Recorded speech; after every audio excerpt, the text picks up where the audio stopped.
Olá, pessoal, tudo bem com vocês? Vamos iniciar hoje mais uma aula, agora da unidade 3, que versará sobre tendências de educação matemática para o ensino médio e a EJA. Sou a professora Vitória Fernanda, vocês já me conhecem, e vamos dar continuidade ao conteúdo de metodologia do ensino de matemática 2. Desejo a todos vocês que sejam bem-vindos, todos os alunos dos polos que estão assistindo esta aula. A unidade 3 trata de tendências de educação matemática e é importante frisar que estas tendências de educação versam sobre o ensino médio. Vocês já estudaram essa disciplina com ênfase no ensino fundamental. Então, todas essas tendências, como a modelagem, investigação, jogos, tecnologia, resolução de problemas, história da matemática, informática e etnomatemática, serão vistas agora com ênfase para o ensino médio. Esta unidade tratará sobre cada tema e os objetivos dela é compreender como essas tendências têm surgido, como essas tendências podem contribuir no envolvimento do aluno para aprender a matemática no ensino médio, na perspectiva de educação de jovens e adultos. Além de tudo isso, elaborar propostas de ensino a partir dessas tendências. Vocês, como futuros profissionais, precisam estar utilizando essas tendências para atuar, como profissionais e intervir neste processo de ensino-aprendizagem dentro da sua sala de aula. Iniciaremos com a história da matemática. Na atualidade, a história da matemática encontra-se muito ausente na sala de aula, principalmente no ensino médio. Tal conteúdo deixou de ser um recurso apresentado nos livros didáticos. No entanto, ele pode ser utilizado visando inovar a prática pedagógica e proporcionar melhores rendimentos no processo educativo. Ouvimos frequentemente dos alunos questionamentos referentes aos estudos que são feitos, por exemplo, com determinado conteúdo de matemática. Por que estudar isso? Para que serve o estudo disso? Então, observa-se que é possível proporcionar condições para que os alunos, por meio da história da matemática, possam compreender e assimilar o conteúdo matemático. Ela é importante para a formação do aluno, porque dá a ele a noção que esta é construída por erros e acertos. Então, a gente percebe no processo da construção da história da matemática erros e acertos de grandes matemáticos. E foi a partir daí que surgem os conteúdos que hoje trabalhamos no ensino médio. Quando essa história da matemática é utilizada na sala de aula, torna-se um recurso pedagógico a mais e fundamental para contribuir não só na educação matemática, mas também para minimizar algumas dificuldades de aprendizagens que são comuns no ensino dessa disciplina. A utilização desse recurso sugere uma contextualização histórica do conteúdo. Então, inicia-se uma aula contextualizando, trazendo a história da matemática. Assim, mais do que nunca, o professor deve buscar meios e condições de inserir esse recurso em suas aulas, possibilitando ao aluno uma visão de que a matemática é uma disciplina em desenvolvimento. A seguir, iremos assistir um pequeno vídeo que trata exatamente como a história da matemática pode ser trabalhada em sala de aula e importante num conteúdo chamado Equação do Segundo Grau. Vejamos.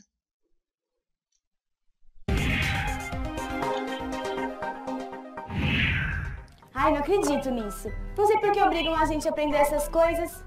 Quais são as soluções da equação x² mais 100x menos 7.500 igual a zero? Será que fora da escola isso serve para alguma coisa? Se você tivesse R$100 em alguma aplicação bancária e quisesse saber qual a taxa anual de juros, isso poderia ajudá-la. De onde que você veio? Das 1001 Noites, será?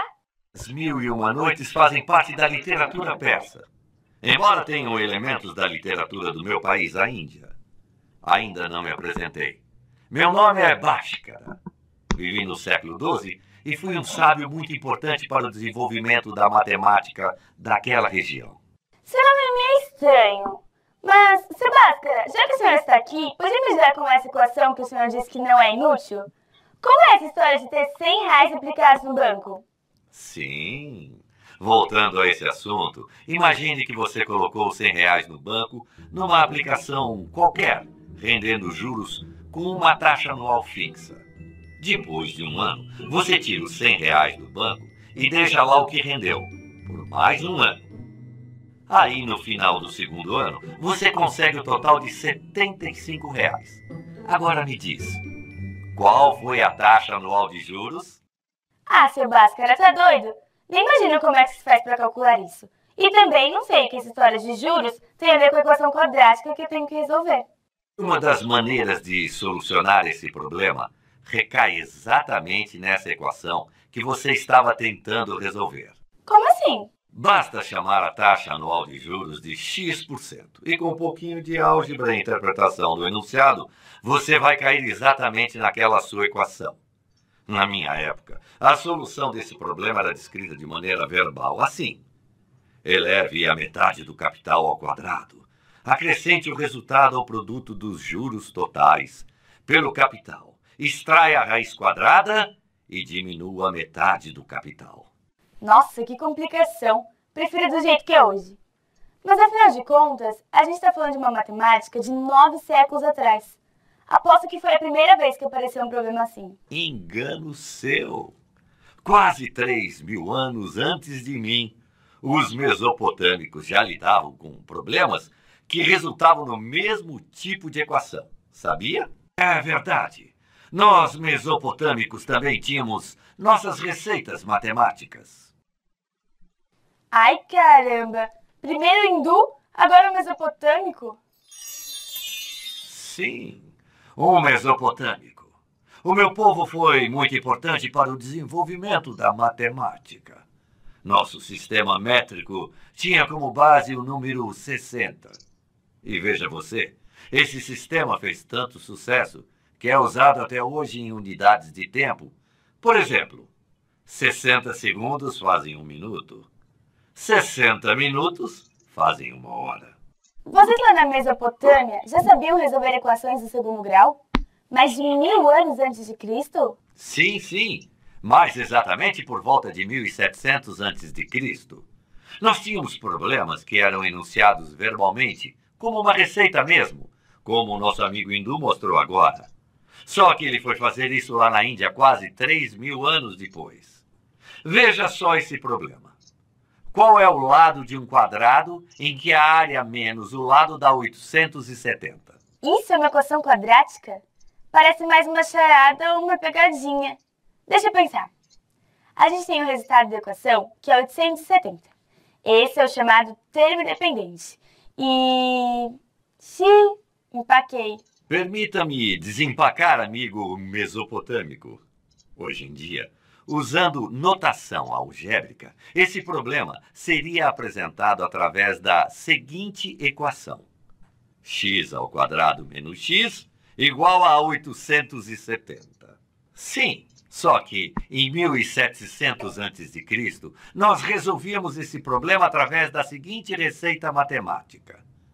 Tome a metade de 1 e multiplique por ela mesma. Some o resultado a 870. Obtém-se um quadrado cujo lado somado à metade de 1 vai dar o lado do quadrado procurado. Nossa, me perdi.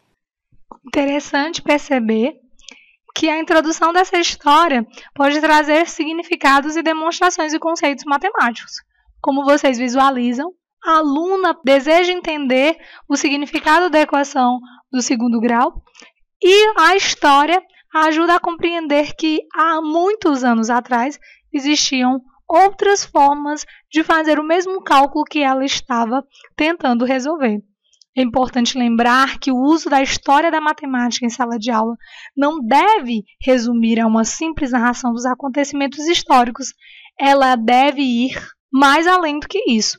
Ao abordar a história da matemática em suas aulas, o professor deve destacar os aspectos socioeconômicos, políticos que havia na criação da matemática, procurando relacionar com o espírito da época, correlacionando sua disciplina com as ciências em geral, contextualizando com a sociedade como um todo.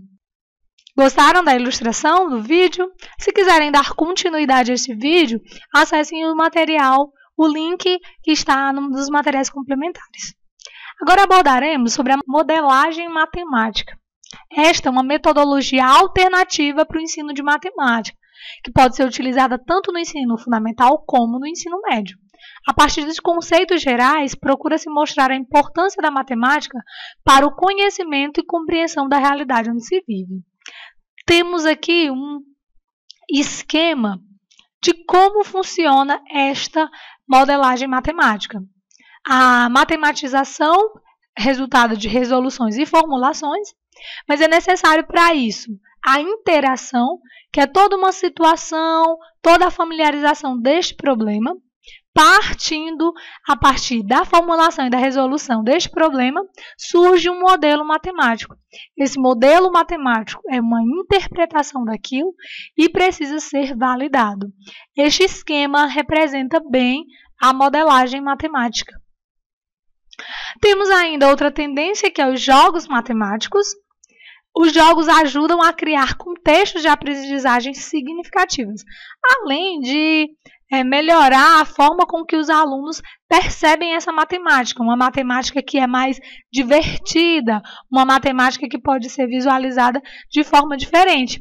Não podemos deixar de ressaltar que o jogo pode apresentar inúmeras vantagens, mas é preciso acertar na escolha, compreender bem que os indivíduos que estão envolvidos nesta problemática precisam relacionar o jogo com o conteúdo matemático. Então é preciso muito cuidado, tomar alguns cuidados, para que o jogo não frustre os alunos, para que ele não seja algo obrigatório ou algo incompreensível, e que não sirva só de passatempo. Ele precisa ter objetivo bem traçado.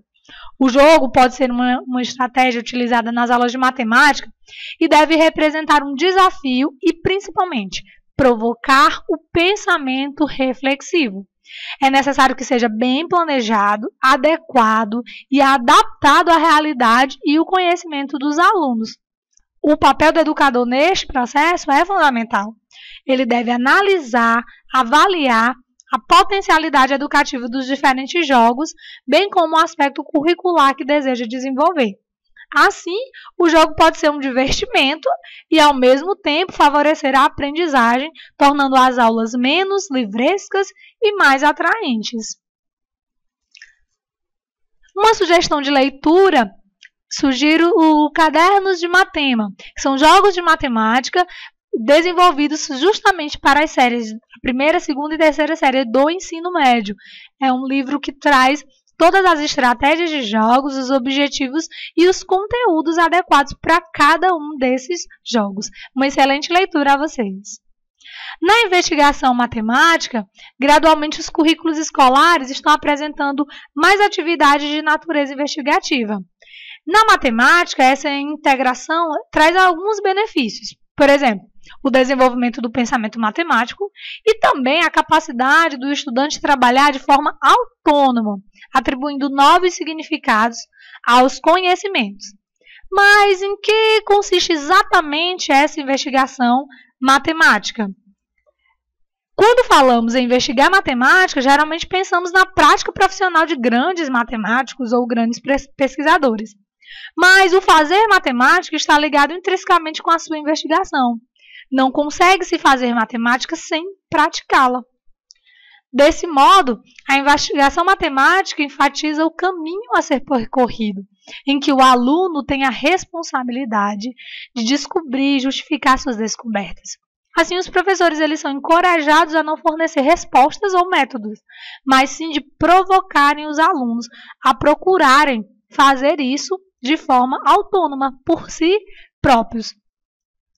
A prática mecânica ou aquela algoritmizada, ela é muito comum hoje no cotidiano escolar, mas esta não traz eficiência na aprendizagem. O aluno precisa basear a sua investigação matemática por meio de tentativas. Sim, erros e acerto. Uma prática que pode gerar uma aprendizagem, com certeza, significativa aos nossos estudantes. Outra tendência é as tecnologias em matemática. O uso de recursos tecnológicos na aula de matemática podem trazer alterações na estrutura da sala de aula. Um data show, um computador, um jogo eletrônico, um software que possa auxiliar nas aulas de matemática, tudo isso traz benefícios na aprendizagem dos conteúdos.